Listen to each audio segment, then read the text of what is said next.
ഈശോ മിശിഹായിക്ക് സ്തുതിയായിരിക്കട്ടെ. സ്നേഹത്തിൻ്റെ നിയമം നമ്മുടെ ഉള്ളിൽ നിക്ഷേപിക്കുന്ന കർത്താവിൻ്റെ കാരുണ്യത്തെ ഏറ്റുപറഞ്ഞ് ഈ ദിവസം ആരംഭിക്കാം. ഒരുമിച്ച് കുരിശ് വരയ്ക്കാം. എൻ്റെ തമ്പുരാനെ, വിശുദ്ധ കുരിശിൻ്റെ അടയാളത്താലെ ഞങ്ങളുടെ ശത്രുക്കളിൽ നിന്ന് ഞങ്ങളെ രക്ഷിക്കുക. ഞങ്ങളുടെ തമ്പുരാനെ, പിതാവിൻ്റെയും പുത്രൻ്റെയും പരിശുദ്ധാത്മാവിൻ്റെയും നാമത്തിൽ ആമേൻ.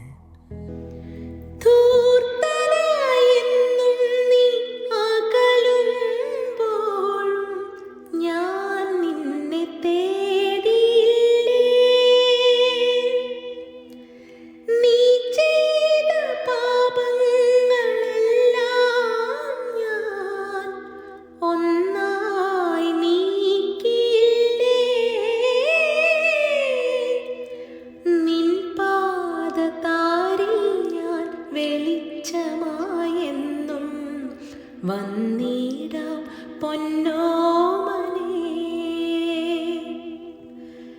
നിൻ പാദതാരിൽ ഞാൻ വെളിച്ചമായെന്നും വന്നിടാം പൊന്നോമനേ.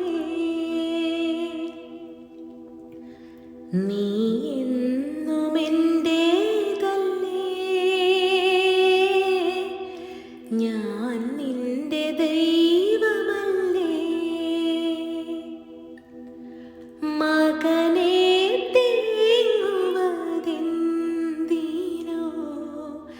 ഞാൻ നിന്റെ കൂടെയില്ലേ. മനമേ നീറുവതെന്തിനോ, ഞാൻ നിന്റെ ദൈവമല്ലേ.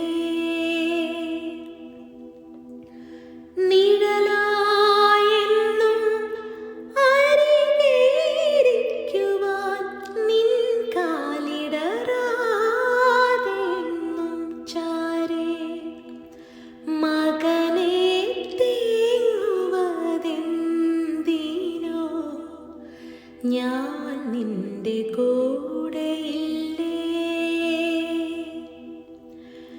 മനമേ നീറുവതെന്തിനോ, ഞാൻ നിന്റെ ദൈവമല്ലേ.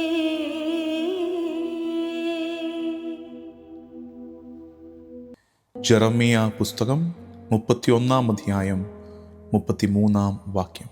കർത്താവ് അരുളി ചെയ്യുന്നു, ആ ദിവസം വരുമ്പോൾ ഞാൻ ഇസ്രായേലുമായി ചെയ്യുന്ന ഉടമ്പടി ഇതായിരിക്കും.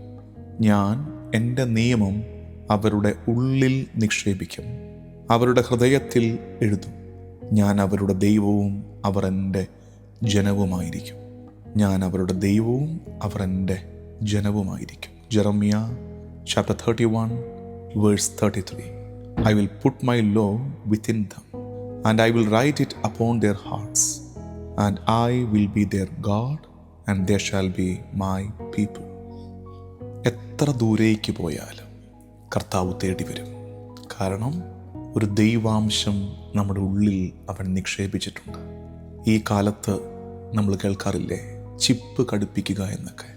കർത്താവിൻ്റെ കരുണയുടെ, സ്നേഹത്തിൻ്റെ, നിയമത്തിൻ്റെ ചിപ്പ് നമ്മുടെ ഉള്ളിൽ അവൻ ഘടിപ്പിച്ചിട്ടുണ്ട്. അതുകൊണ്ടാണ് അവൻ പറയുന്നത്, നീ എന്നും എൻ്റേതല്ലേ. നമ്മൾ പാടി പ്രാർത്ഥിച്ചതുപോലെ, നീ എന്നും എൻ്റേതല്ലേ, ഞാൻ നിൻ്റെ ദൈവമല്ലേ.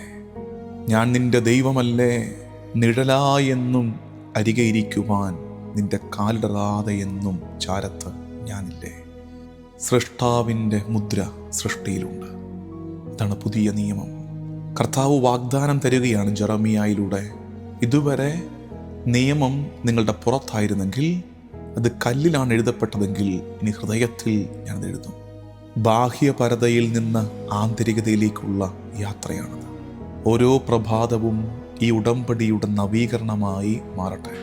നമ്മുടെ ദൈവം ദൂരത്തിരിക്കുന്ന, അകലെയിരുന്ന് നമ്മെ നോക്കുന്ന ദൈവമല്ല, മറിച്ച് വളരെ അഗാധമായ സ്നേഹത്തിൽ നമ്മോട് ചേർന്നിരിക്കുന്ന, നാം അനുവദിച്ചാൽ നമ്മുടെ ആഗ്രഹങ്ങളെ വിശുദ്ധമാക്കുന്ന, നമ്മുടെ മനസാക്ഷിക്ക് ദിശ കാണിച്ചു തരുന്ന, കൂട്ടായ്മയിലേക്ക് നമ്മെ നിരന്തരം ക്ഷണിക്കുന്ന കരുണയുടെ ഭാവമാണ് നമ്മുടെ ദൈവം.